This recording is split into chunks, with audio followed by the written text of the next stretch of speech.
Gawin natin personal. So the blessing of honoring your pastor. So ang tanong dito, magbigay ako ng parangal o pag-honor ng aking pastor, ano kaya ang aking inaasahan? Kasi ang tao talaga selfish naman, di ba? Pero hindi magandang motivation yun. Nagawin mo to para mayroon kang matasakap. Ang maganda dito, let's do it. Kasi ito ang sinabi ng Diyos. O may ma-receive ka man in return o wala, hindi yun ang ating unan sa buhay. Establish natin this morning na ang ating mga pastors, dapat ang natin sa i-honor. Praise God. Amen. Although ang pag-honor, hindi lang sa tikas okasyon.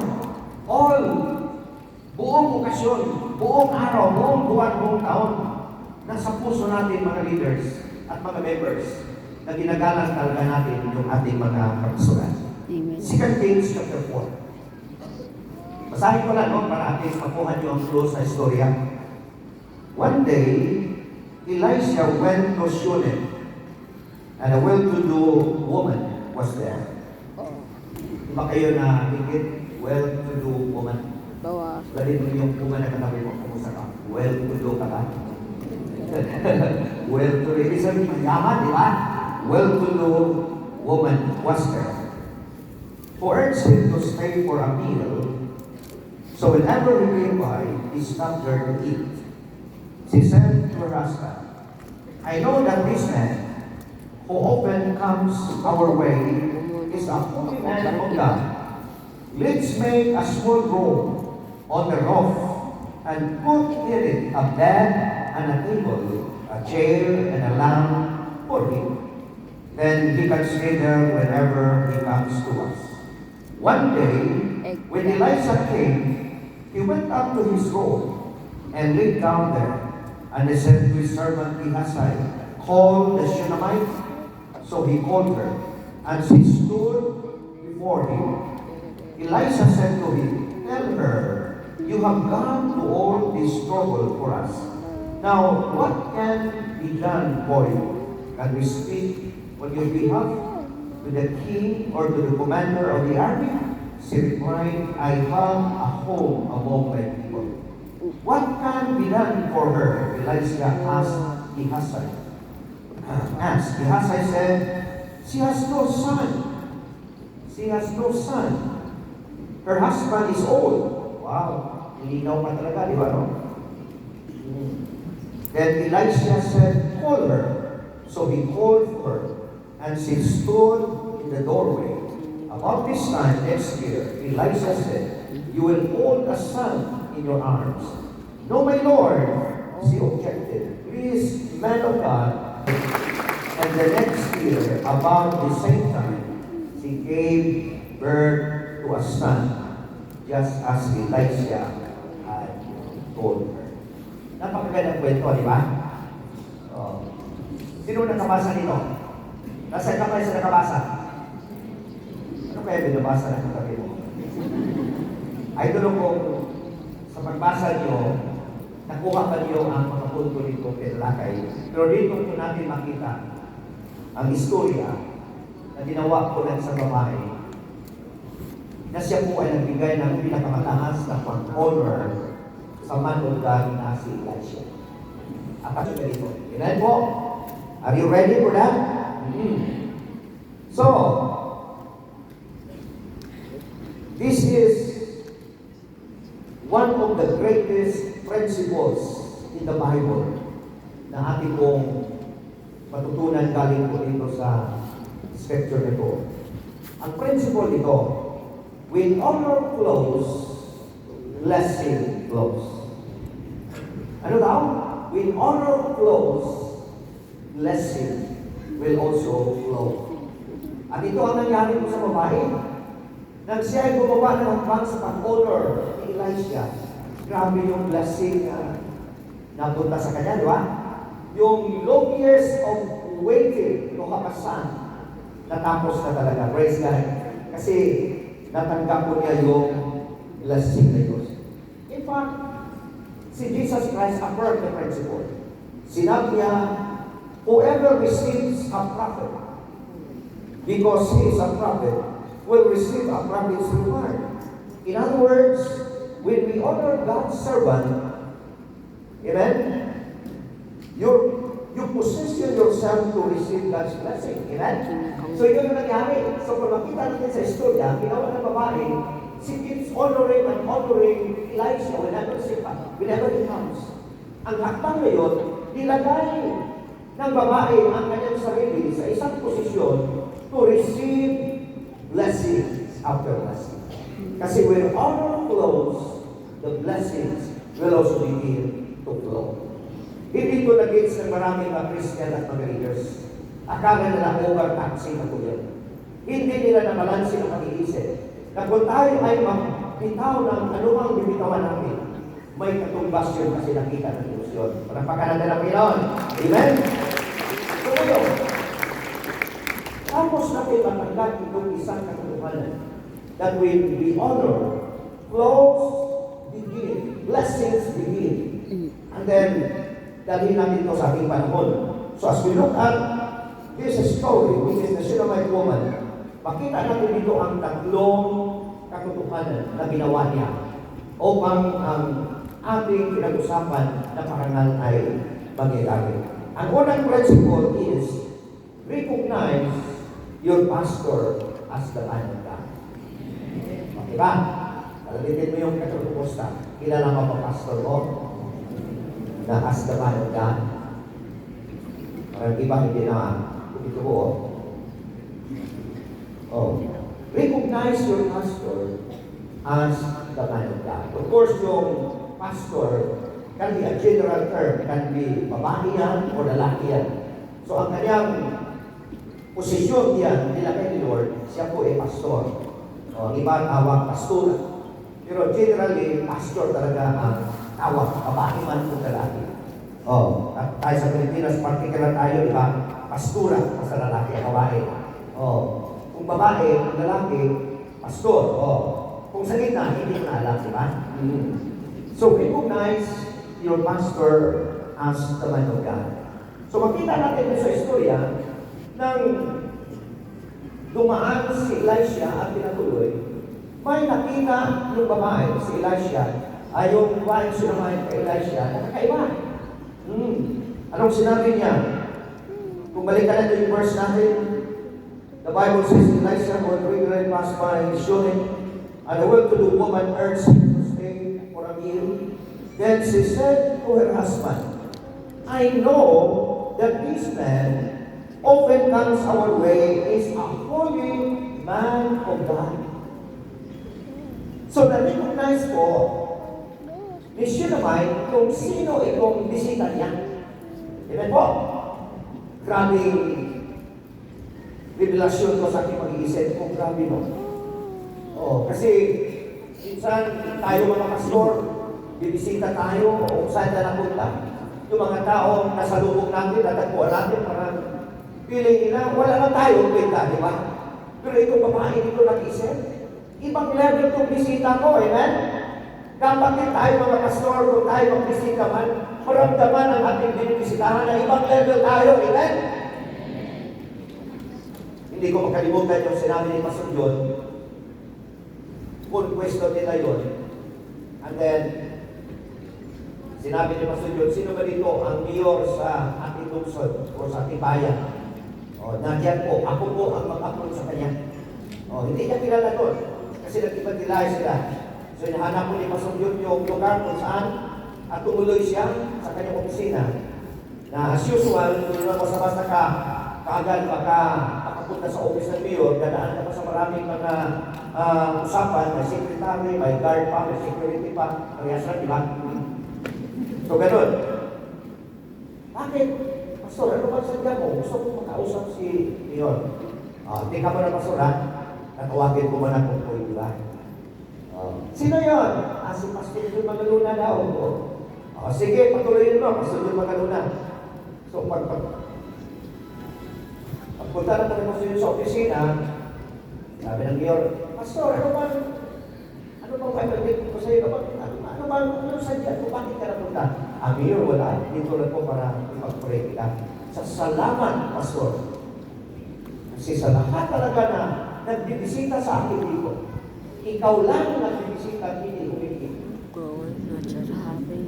Amen, hallelujah. Lahat bumisita ng sulisit. Kaya pa naman galaw tayo mga pastor. Amen, hallelujah. Yung manotis ng mga binibisitahan natin, nakakaibang level tayo. Amen. So dito nakita ko na ang siya naman, kakaiba ang karamdaman niya at ang nakita niya sa kanyang bisita na si Elisha. Kaya po, dalawang natutukanan again. Dalhin ko kayo. There are two facts that we need to recognize as we recognize our pastor. Una-una, recognition requires spiritual discernment. Amen? Hallelujah? Recognition requires spiritual discernment. Hindi basta-basta ma-discern natin kung sino yung tao na yun without spiritual discernment na meron ka. At itong sino man human, mag-inaw sa kanyang isip na itong taong ito, kakaiba to, amen? Na-discern niya na kakaiba to sa Elisha dito. Hallelujah. Kaya po, pinatuloy niya.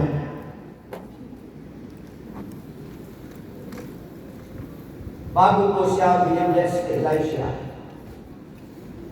naging SOP po na dapat ma-discern ni Shunammite kung sino itong tao ito.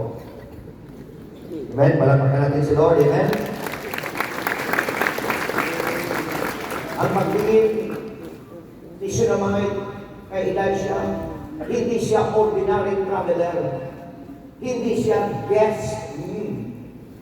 But a holy man of God na pinadala ng Diyos sa kanyang mismong tahanan. Na-discern ito, amen? Hallelujah. Parang hindi kayo masayaw. Parang wala kayo na-discern, amen? Kasi maraming mga tao, gano'n, ng mga Christian, mamit nila ang mga likod sa Diyos, parang wala lang, di ba? Wala lang silang pakialam, hayaan mo, pastor daw yun, hayaan mo, evangelist daw yun, hayaan mo, prophet daw yun. Pero si Shunammite kakaiba. Tinitingnan niya, ino-obserbahan niya kung anong klaseng tao ito. At na-discern niya sa puso niya that this visitor of mine is not a traveler only, is not a guest, but a holy man of God. Hallelujah. And then, another truth. When you begin to recognize our pastor as the man of God, recognition positions you for a spiritual blessing. Ano daw? Recognition positions you for a spiritual blessing. Grabe ito, kapatid. Nakita ko na isang hakbang ito na ginagawa ng babae. Na-discern niya kung sino yung bisita niya. Holy man of God pala ito. Prophet pala ito. Hindi pala itong ordinaryong tao. At dahilan niyan, nilagay niya ang kanyang sarili sa isang kalagayan upang matanggap niya ang pagpapala na galing po sa Diyos mismo. Okay ba? So mga leaders, mga members, na tayo narito, dapat naangat din natin ang ating sarili sa level na ito. Paningin natin sa ating pastor, hindi ito ordinary, hindi ito bisita, hindi ito traveler, hindi ito guest, holy man of God ito. Kasi dala-dala niya ang mensahe mismo na galing sa Diyos. Iyon dapat ang ating pag-recognize sa ating mga mahal na mga pastors. Are you still there? Amen? Hindi ba nagpasok dito? Dito, medyo masakit pakinggan. Ang iba na, inaaway ng pastor nila. Ang dito, no? Ang iba ba, nakayanan pa ng pinalayas ng pastor nila. Grabe. Ang iba nga, ang mga pastor nila, ginagawa nila mga barbecue, di ba? Ginawa nila ng agenda, panahon sa kanilang mga kainan. Kung makita nila si pastor na umusok yung kanyang kusina, ano kayo ginawa ni pastor? Pagka ang ating kahit siya napunta na dyan. Hindi, no? Kaya po, nagsasuffer sila. Wala ka nang binigyan na rin. Hindi sila binibless ng Panginoon. So today, Pag-aangat tayo sa level na gano'n, na mag-discern natin with all of our hearts, with all of our spirit, kung sino yung pastor natin, na sila po ay mga lingkod ng Diyos. Nilalagay natin ang ating mga sarili sa isang posisyon to receive spiritual blessing. Kaya po ang mga masulugin ng mga leaders, mga members of church, hindi talaga mag-deny. They are blessed. Hallelujah! Kasi nilagay nila ang kanilang mga sarili in the position to receive the blessing by recognizing their pastor as the man of God. Amen? So, tama na po yung recognition, di ba? Marami kong verses dito, pero hindi ko na basahin kasi mahaba yung ating ceremony na yun. Pangalawa, once you recognize your pastor as the man of God, ang sunod na hakbang is honor your pastor as the man of God. Kita natin dito, receive, recognize, and then ang pangalawa, honor. The Shunammite woman did not stop at recognition. She moved into action. Hallelujah. So yung mga leaders, mga members talaga na iba yung kanilang paggalang at iba yung pag-recognize nila sa kanilang pastor. Hindi yun titigil lang yan. May kasunod yung hakbang, amen? Kaya ang Shunammite woman is a model. She does not only recognize Elisha as a prophet and a man of God. She started doing something by honoring the man of God. Inausap niya ang kanyang husband. Sinabi niya, let us make a small room on the roof and put it in a bed and put in it a bed and a table. Sabi ng babae sa kanyang husband, honey, I don't know kung may honey ba? Pwede bang gagawa ka ng small na room? Oh, ang sabi, ang mga owners na ng attic daw yun. Ano yung attic? Parang nakahang, di ba? Nakabigil. Oh. And then, ang magawa na tayo, mayroon din small table, mayroon siyang ilaw, lahat, kumplito. Kasi, dami namang napunta to sa atin. Mabuti pa, ipupod na lang tayo natin sa sasano para kung pupunta sa dito, malaya siya pumasok sa kanyang sariling kwarto. Hindi ba magandang honoring yun? Amen? And this is not a small project as look at it. It costs money. It costs time and even effort. Kasi magawa ka ng isang room o dumaliit ang structure pero kumplito. Amen? Pero wala pa namang refrigerator dati, wala pa namang aircon. So, umakasala sila sa blowing of the wind, di ba? Yung aircon nila, umakasala sila sa mahangin na malamig, di ba? So, hindi masyadong gastos compared sa ating panahon. Pero it was not a small project. Kasi sakripisyo ang ginawa po ng babae at sa kanyang husband. Dalawang bagay as we honor our pastor. Unang-una, honor is always expressed through action. Pagka natin si Lord, amen? Honor is always expressed through action. Honor is more than words. Honor requires investment. Wow, amen? Oh, parang hindi nyo narinig. Ulitin ko, honor requires investment. Hindi po honorin yung wala kang in-invest. Oh, honor is visible. Makikita talaga. Honor is from the word honorario, di ba? Di ba minsan, kamusta ka pastor? Parang ginagalang natin sila. Pero, hindi sapat yun. Dapat may padulas yan. Praise God, amen? Parang hindi kayo tumatawa. Parang shake hands mo, may maiwan. Kasi talaga iyon ang honor na tinatawag mo sa scripture. It is always active. So the Shunammite woman honored Elisha by giving him the best, a place of rest, comfort, and even hospitality. Hindi po tinawag ng babae. Kasi ang pag-honor, hindi lang sa pagkilala, kasama ang action. Amen? Kaya po, ang pag-honor, mga kapatid, dala din ang ating mga action. Pangalawa, katotohanan, as we honor the pastor, honor demonstrates the value you place in God's servant. Yung ating pag-honor, visible, active. Anong ibig sabihin niyan? That demonstrates the value of your pastor and of your honor. Amen? So, malaala ko tuloy yung nagsakripisyo yung anak ni Adan at sa so yung una si Cain at saka si Abel. Nag-honor sila sa Diyos na for sacrifice. So, mayroon namang protocol si Lord, ano ba yun? Hindi na mandate ni Lord yun, pero may protocol kung paano tayo mag-honor sa Kanya. So, si Abel, sumunod sa protocol. Nagkatay siya ng animal at sinunod niya at yung usok niya ay na-receive ng Diyos, naramdaman, naamoy ng Diyos. At masaya si Lord sa ginagawa po ni Abel. Pero si Cain talaga, may protocol sarili.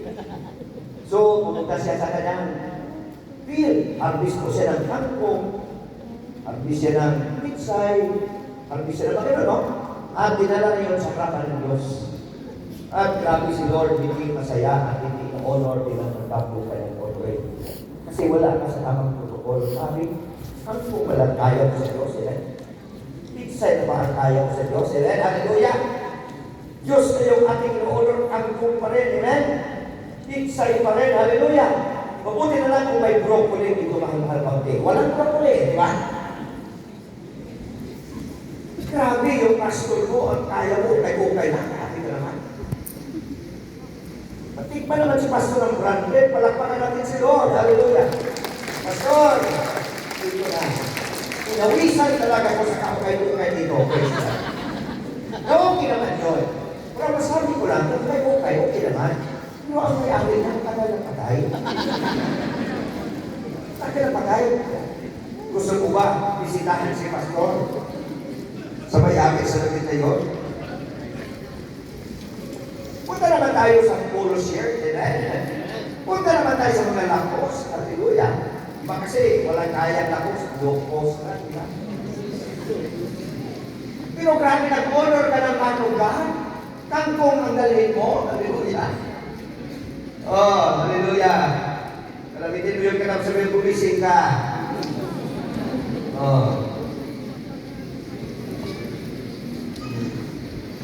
Okay ba kayo? So ngayon, paano ba natin i-honor ang ating mga pastor? Kasi i-honor na natin sila. Prayer is not enough. Praise the Lord, amen? Sabi yung bagong sasakyan, sabihin natin, CRV. Kanya bagong sasakyan, and then, hybrid pa, hallelujah. So masaya itong member kasi may hybrid sa sasakyan, CRV. Si pastor, lumabas na sa church, nagpayong talaga si pastor kasi ulan. Walang sasakyan si pastor.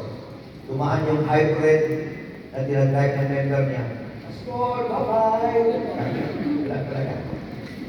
Hindi ka nakapag-over na, Pastor, bye-bye naman na, bye-bye! Wala. Kangkong style yun.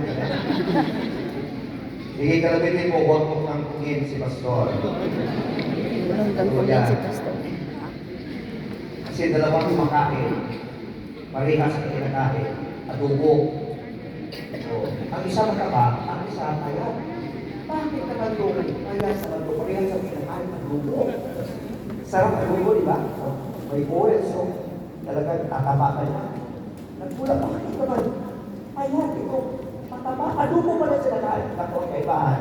Ang kinakain ito, mataba, adobo baboy. Ito payat, adobo kangkong. Hallelujah, amen? Kaya ba natin bigyan ng pinakamatangas na honor ang ating mga pastor? Hallelujah! So, pero yung palakpak na yan, huwag mo kong sa pastor. Kaya ba yan, ha? Okay, katapusan. Prayer is not enough.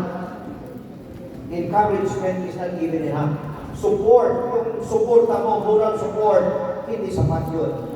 Hindi talaga mag-deny in the Bible ang pag-honor sa mga man of God kasama ang mga material. Praise the Lord, amen? Hallelujah. Katapusan. Ano yung una? Recognize. And then, pangalawa, honor. And then, ang pangatlo, receive. God's blessings through your man from God. Grabe. Sinabi ko kanina, ang ginawa ng babae, na binuksan niya ang kanyang tahanan at binukod pa si Elisha na magkatira sa maliit na room. Kumplito ang lahat doon. Nilagay niya ang kanyang sarili sa isang posisyon to receive the blessing of God. At ito na ang blessing na napunta sa kanya. Pagdating natin sa 2 Kings chapter 4, verse 12. Si Elisha was really moved and touched by the hospitality of Jezebel. Pagdaan niya, tulog siya doon. Hindi siya makatulog, di ba? Kasi pag hindi ka makatulog, ka makatulog. Ang iba kasi pinipilit, di ba? Sabi niya, ihasay. Kasi may assistant si Elisha. Tawagin mo yung babae. So, tinawag yung babae. Patay natin kasi yung business ko sila, di ba? So, patay natin kasi busy yung babae. Tinawag. At ito na dumating na. Kasi natouch ko si Elisha sa kanyang ginagawa, sa kanyang hospitality, welcome sa kanyang pinakain, pinagro, inilawan, pinaupo, pinatulog, hindi talaga ginawa ng babae. Kaya nakapag-isip si Elisha, ano kaya ang ituglas ko sa kanya? Ano kaya ang dapat din gawin ko para sa kanya? So the woman is already in front of Elisha. At sabi niya, you are troubled with what you have done dito sa bahay mo. Kasi dito kami. Ano bang maitulong ko sa'yo? Ano bang maipag-ikot ko sa'yo? Pwede mo kitang kakusapin ko yung king, yung army, in your behalf para at least mabigyan ka ng pahor at sabihin mo kayo, no, I have everything. Praise God. Grabe, no? Yung babae. So, I have everything. So, kasi ayaw ng babae na may gagawin si Elisha, so walang magawa si Elisha. Hindi talaga siya mapakali. Sabi nila, iyasan, taga dito. Ano bang gawin natin sa babae? Ano bang itumbas natin sa kanya? Ano bang ibigay natin sa kanya? Kasi grabe yung ginawa ng babae sa atin. Ito si Hasay, kasi Maritisco, kaagad siya nakahanap ng answer. Ang sabi niya, wala siyang anak kasi ang husband niya, matanda na. Grabe, nilinaw pa talaga, di ba? So, ibig sabihin, dinaraan ni Hasay ang isang problema na parang imposible. Kasi walang anak-anak, and then ang kanyang husband, sabihin natin, may edad na. So, hindi na talaga in the position to be resign. Parang imposible. Kaya tinawag kaagad ni Elisha ang babae. Papunta mo dito. Kasi alam na ni Elisha yung problema. Walang anak. At sa context po ng mga Hudyo, at hindi lang po mga Hudyo yung even sa atin, parang kulang ang isang family pag walang talaga anak. Di ba? Tumanda na lang yung asawa mo, walang anak-anak, parang kulang talaga. O, hindi talaga yung ating problema. Pag walang anak, problema. Pag may mga anak, problema din, di ba? Sana pa tayo pupunta dito, o. Pag walang anak, problema. O, pag may mga anak, problema din. Kasi hindi naman may iwasan, minsan mga bata, problematic, di ba? Kakursi pa, pero 5 na boyfriend. Imagine that, o. Ang iba naman, right na, wala pa na boyfriend. Okay pa din, di ba? Bakit may problema yan? So ano ba gagawin natin? Magkaanak o hindi magkaanak? Magkaanak. Harapin natin ang problema yan. O kung sila po ay 30 na, wala pang boyfriend, tulong na natin. Amen? Sabi ba? Nalagyan pa si Des, wala? Tulong na natin si Des, amen? Si Josephine, malapit na rin yun. But anyway,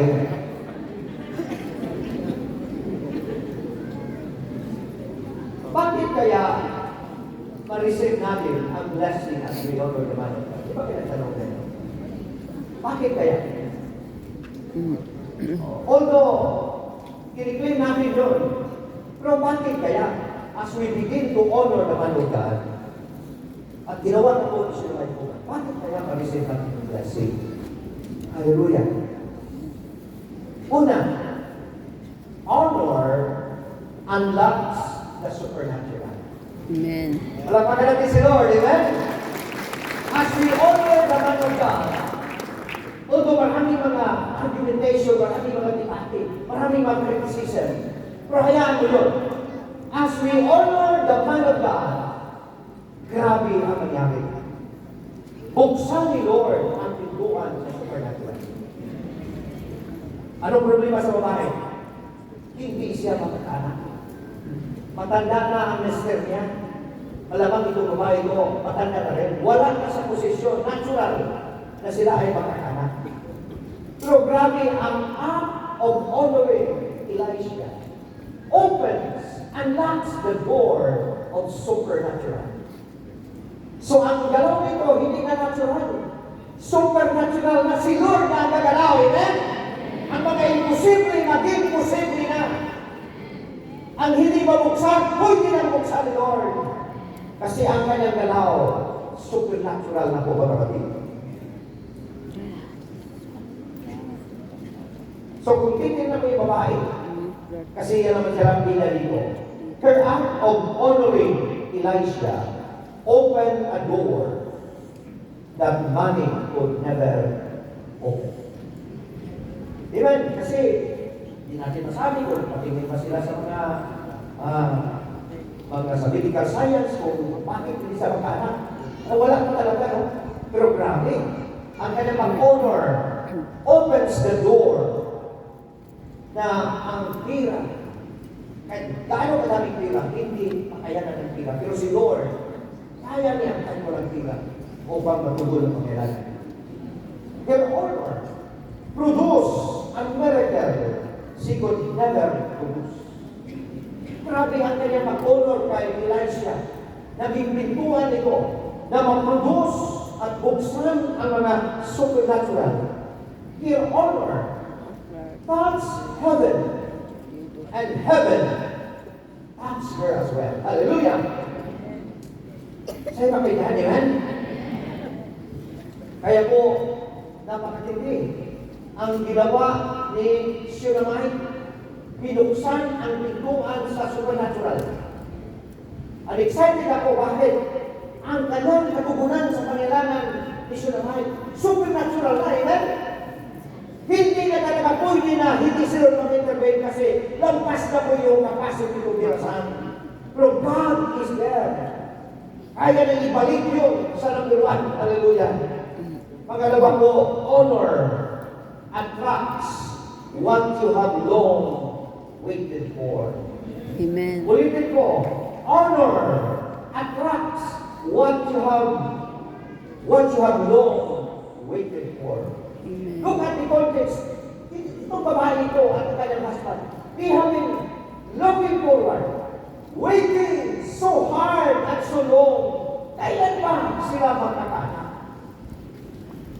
Bigla lang ang act of honoring. Hoy, katugunan, iyon ang katugunan. Sa kanilang inaantay ng mapakahal. Matagal na pong pag-antay kung kailan pa talaga ibigay ni Lord ang kanilang pinahangan. Hallelujah. And according to the story, gumawa kagad si Elisha ng isang prophetical statement. Anong sinabi ni Elisha? Balikan na natin yun. Anong sinabi? Verse 16. Everybody go, verse 16. About this time next year, Elisha said, you will hold a son in your arms. At grabe si Lord. Siya po yung gumawa ng isang possibilities para matutunan ang pangailangan ko sa couple na ito. So mga kapatid, ang pag-honor unlocks the supernatural. Ang pag-honor attracts what you have long waiting for. Ano ba ang matagal na tinatangan mo ngayon? Nag-dream ka ng anak? Wala pa. Nag-dream ka ng husband? Wala pa. Nag-dream ka ng wife? Wala pa. Nag-dream ka ng business? Wala pa. Ano ang mga dinidream mo sa buhay? Ito ang biblical principle. Yung dream mo that you have been waiting for so long, idaan ko yun sa pag-honor sa man of God.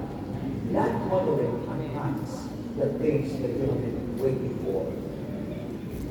At pangyayari ko ay tuloy. Pagawin natin sa umaga. Whatever you honor, you attract. Hallelujah. When you honor God's servant, you attract God's blessing. Amen po. Ulitin mo, when you honor God's servant, you attract God's blessing. Marami tayong mga hinangad sa buhay na makapag-breakthrough tayo sa family natin, makapag-breakthrough tayo sa finance. Lahat ng mga gusto natin gawin. Hanggang ngayon, hindi pa talaga. Baka na-miss natin ang dapat ko.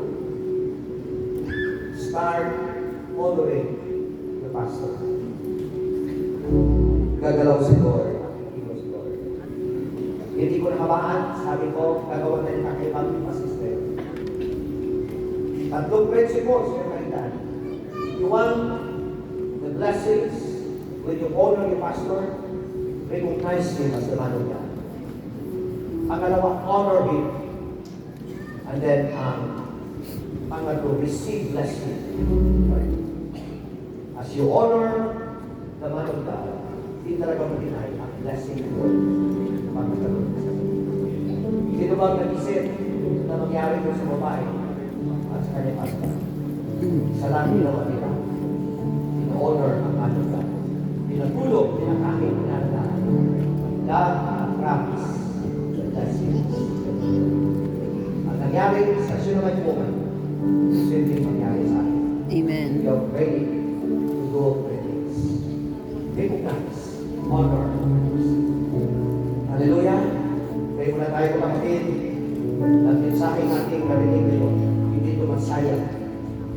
Maging mensahe para sa ating lahat. Hindi lang ito pagsunod sa sinasabi ng Diyos. Hintuan ito sa pag-angat sa ating mga kalagayan. Hallelujah. Pag-graduate, pag-angat sa ating mga kahirapan. Learn to honor the man of God. As you honor the man of God, you attract the blessings. So salamat Panginoon, mapagkakami namin po sa maikling panahon, Lord, sa pag-recognize, pag-honor, at pag-receive blessings sa aming mga pastor. Thank you for blessing us today and guiding us all together. Thank you, Holy Spirit. Praise your name, praise your Lord.